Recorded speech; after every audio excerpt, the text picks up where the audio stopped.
अपना कट्टा हुआ बाजू दोबारा उगाने के लिए डॉक्टर के जहन में एक शानदार ख्याल आया। वो ये था कि छिपकली के दोबारा उगने वाले खलिए इंसान के DNA के साथ मिला दिए जाएं। कई तजुर्बात के बाद डॉक्टर ने बिलाखिर एक दवा तैयार कर ली। उसने तकलीफ के बावजूद ये दवा खुद पर आजमाई और जल्द ही बेहोश हो गया। जब वो होश में आया तो देखा कि उसकी सफेद कमीज वापस लेनी थी ताकि कोई सानहा ना हो। इस दौरान डॉक्टर की जिल्द पर हरे और खाकिस्त्री रंग की छिपकली जैसी परत नमूदार होने लगी। उसकी अंगुलियों से नुकीले नाखून निकलने लगे। सिर्फ ही बाजू ही नहीं बल्कि उसकी पूरी जिस्मानी साखत बदलने लगी। पीटर ने हिम्मत करके फैसला किया कि वो ग्वीन को अपना राज बताएगा। वो बोलते हुए जाल फेंकता है। ग्वीन की आंखें हैरत से खुली की खुली रह गई कि ये लड़का जो उसे फख्र देता था स्पाइडर मीन है। मगर ये खुशी चंद लम्हों की थी जब ग्वीन की माँ ने उसे हमेशा के लिए घर बुलाया। इसी वक्त पुलिस का सायरन बजने लगा और नीली सर्ख रोशनी सीढ़ियों पर पड़ने लगी, जैसे किस्मत ने एक बार फिर लड़ाई का दरवाजा खटखटाया हो। रेडियो पर भी ऐलान हुआ कि गोल्डन गेट बुर्ज पर एक नामालूम मखलूक देखी गई है और इलाका सील कर दिया गया है।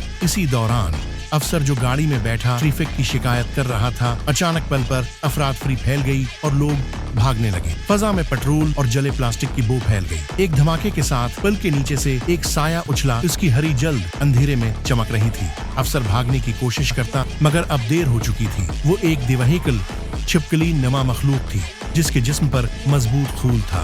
पीटर मौका पर पहुंचा और जाल फेंककर तेजी से गिरती गाड़ी को रोक लिया और अफसर को मौत के मुंह से खींच लिया। इस वक्त पुल पर कई गाड़ियां लटक रही थी और डॉक्टर कॉन्स की ताकत तेजी से कम हो रही थी। दोबारा उगा हुआ बाजू खुद को खा रहा था। वो पल के नीचे चला गया और गायब हो गया। एक शख्स चीखते हुए मदद मांगता है। मेरा बच्चा अभी गाड़ी में है। पीटर जानता था कि बच्चे की जान बचाना ज्यादा जरूरी है।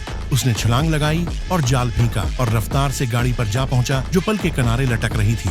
उसने शीशा तोड़ा तो एक कांपता हुआ बच्चा अंदर है। दुबका हुआ था। डर मत, मैं स्पाइडर मीन हूँ। उसने मासिक उतारा ताकि बच्चे का डर खत्म हो जाए, मगर जैसे